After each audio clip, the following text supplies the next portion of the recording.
Since our launch on the 29th of August, Rise has been busy.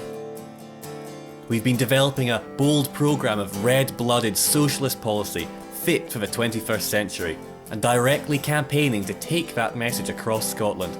We've been campaigning in communities, on the streets and in our workplaces to build an anti-capitalist alternative to the failed status quo. An alternative rooted in respect, in independence, in socialism and in environmental justice. With the acts of Tory austerity falling harder and faster than ever, Scotland needs a parliament which is not content to merely preside over inequality. Scotland needs a parliament which will make pioneering strides to combat poverty and inequality.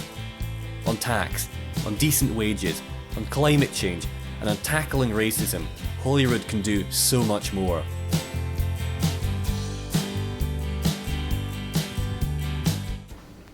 The council tax is regressive because it bears no relation to the person's ability to pay. What we say is, dinna tinker, get ready. Because it doesn't help those who are already struggling. And the Scottish service tax is going to replace the council tax with an income-based alternative which says as your income goes up, so does your tax obligation. We think that's right. We think that's progressive. People pay what they can afford based on their income. That means the rich will pay more and the rest of us less.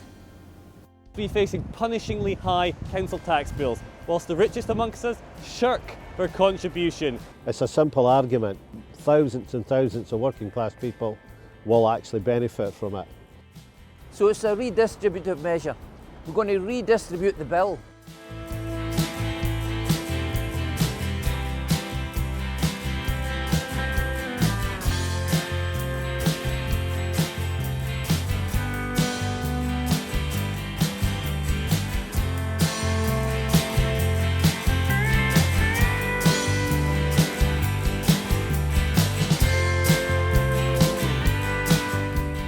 We want a £10 an hour living wage and the end to exploitative employment contracts, because there's far too many people in Edinburgh, Glasgow, Dundee, Aberdeen, the length and breadth of Scotland working for peanuts, and their employers hiring and firing them at will.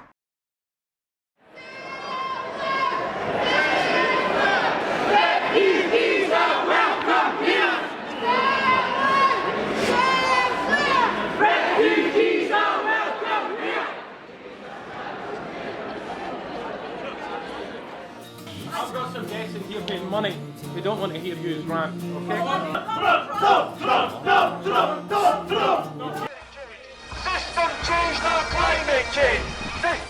We want to build 100,000 council houses and provide 100,000 new climate jobs to address the issue of climate change, which has devastated communities like Peebles and Hoyk and Dumfries and elsewhere with the flooding, which is a direct consequence of the world heating up. An independent socialist Scotland is our goal. Independence gives us the power to transform Scotland. But we won't wait. Until that second referendum is won, Holyrood must use its powers to shield oppressed people against Tory butchery. We have seen successive Scottish governments give in to pressure from the right, on privatisation, on land reform, and U-turns on the hated council tax. This time around, let's make that change. Send working class, socialist voices to make Holyrood rise to the occasion.